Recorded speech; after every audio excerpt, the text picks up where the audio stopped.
Bonjour à tous, assalamu alaikum la famille, c'est Ali Moussili. Avant de commencer, j'aimerais vous remercier de m'avoir suivi dans cette nouvelle aventure qui parlera de football africain et guinéen principalement. Aujourd'hui, on parlera de la tactique de DJ Six, des errements de la Guinée face au Mali et l'espoir de voir l'équipe s'améliorer. S'il y a bien une chose dont les supporters de la Guinée sont fiers, c'est bien leur milieu ultra compétitif composé d'Amadou Diawara, Madi Camara et bien sûr le capitaine Naby Keita. Malheureusement, en match, les choses sont tout autres. Les trois joueurs ont beaucoup de mal à se trouver et offrir une supériorité collective à la Guinée. Au coup d'envoi, DJ Six décidera de composer avec un 4-4-2 en losange, avec Diawara devant la défense, Madi et Conté en relayeur et Naby en meneur de jeu.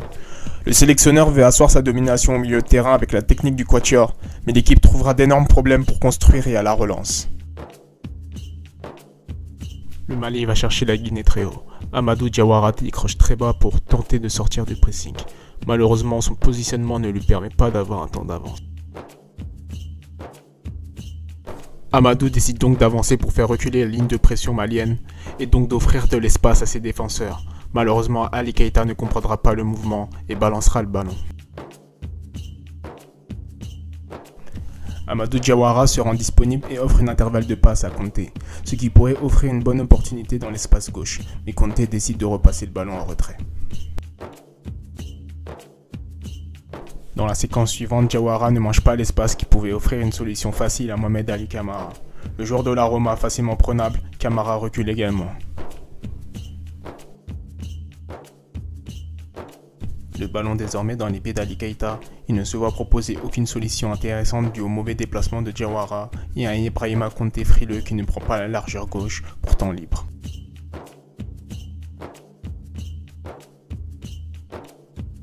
Une fois qu'Amadou arrive à se rendre disponible sur une ligne de passe dans un espace libre, Mohamed Ali Camara fait à son tour un mauvais choix en balançant le ballon.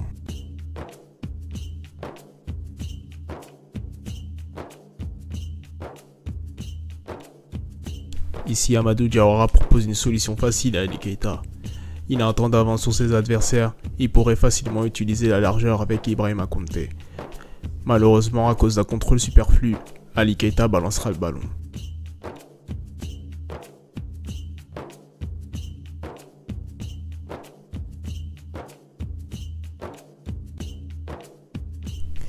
Encore une fois, en avançant, Amadou Diawara fait reculer la ligne de pression malienne et se place entre les lignes. Mais Mohamed Ali Camara décidera encore une fois de reculer malgré la bonne opportunité de passe.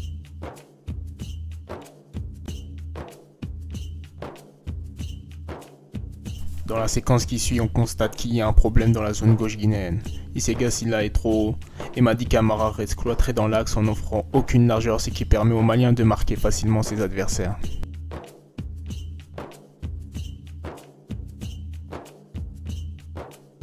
S'ensuit un festival de relance raté par Ibrahima Conté, cherchant une verticalité pas toujours nécessaire et snobant la largeur offerte par ses coéquipiers.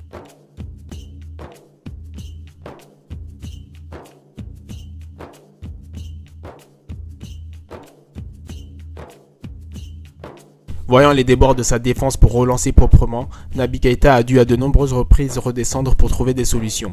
Un dépassement de fonction qui pourrait être intéressant, mais les milieux relayeurs Madi et Maïbra ne prenant pas la largeur, laissent l'axe bouché et ne permettent pas à Naby de profiter des espaces facilement.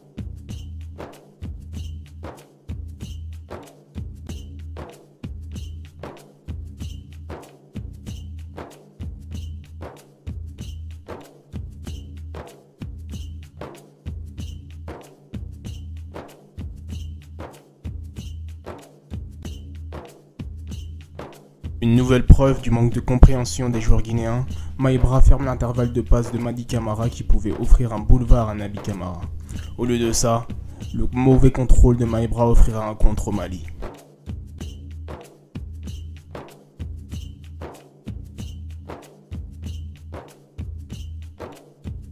S'il y a bien un joueur qui a marqué le dysfonctionnement de l'équipe, c'est bien Madi Camara. Le milieu de terrain de l'Olympiakos n'a jamais su faire le choix intelligent pour faire avancer le bloc. Voyons tout ça. Sur cette action, Naby Camara prend son couloir et offre une possibilité de contre en partant dans le dos de ses défenseurs. Mais Madi fera un contrôle inutile au lieu de jouer en première intention. Les défenseurs maliens ont le temps de revenir sur Policier.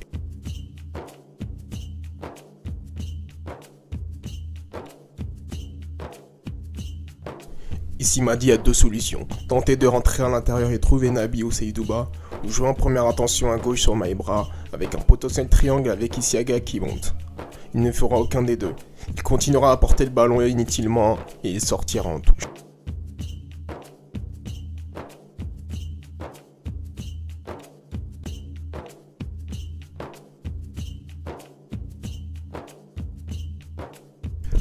Dans cette séquence, on voit que Madi a largement le temps de se retourner et libérer ses coéquipiers du marquage pour les trouver plus facilement. Il fera un choix étrange en se dirigeant vers la ligne de touche et subira de plein fouet le pressing malien. Madi Camara et toujours ce pressing côté malien avec une touche. Quand ce n'est pas avec le ballon, c'est dans le positionnement que Madi a des problèmes. Ici, Sorikaba aspire toute la défense malienne et offre un boulevard côté gauche. Si Maïbra offre une certaine largeur, Madi lui reste au niveau de Diawara alors qu'un surnombre est possible côté gauche. Quand il recevra le ballon, les Maliens seront déjà replacés.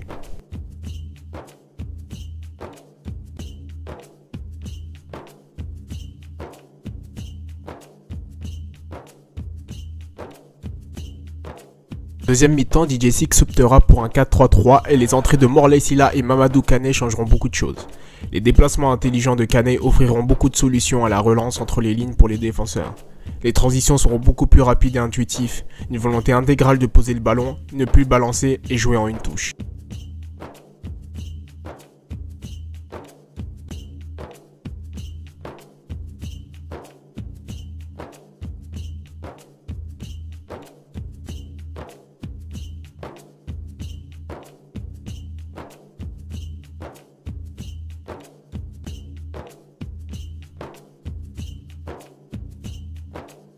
Comme le prouve ce coup franc, malgré le gabarit de Sorikaba, Kane préfère passer en retrait et mener construction balle au sol. Morley Sylla, facilement trouvable entre les lignes, mène un petit festival et permet à Keita de lancer une attaque. Les joueurs se trouvent plus facilement grâce à de bons mouvements, encore une fois avec Kane qui a fait une grosse entrée en tant que sentinelle.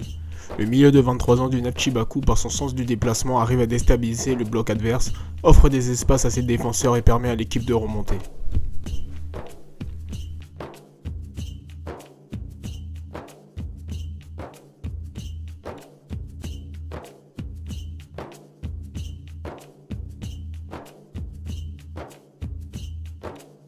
Naby Keita trouve une affinité technique évidente avec Morley Sylla et Kane. Les deux jeunes très engagés au cœur du jeu lui offrent énormément de possibilités de combinaison.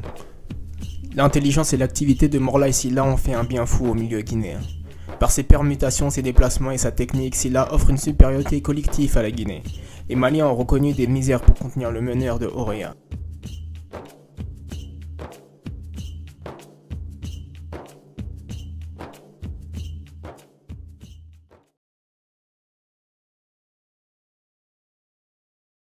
Si la prestation est dans l'ensemble laborieuse, les 20 dernières minutes montrent qu'il n'y a pas tout à jeter chez DJ Six. Entre les nombreuses blessures et les démissionnaires ces dernières années, l'équipe doit encore construire ses automatismes pour être compétitif à la CAN au Cameroun. Voilà, merci de m'avoir écouté. N'oubliez pas de vous abonner et d'activer la cloche pour du nouveau contenu sur la chaîne, Inch'Allah. A bientôt la famille.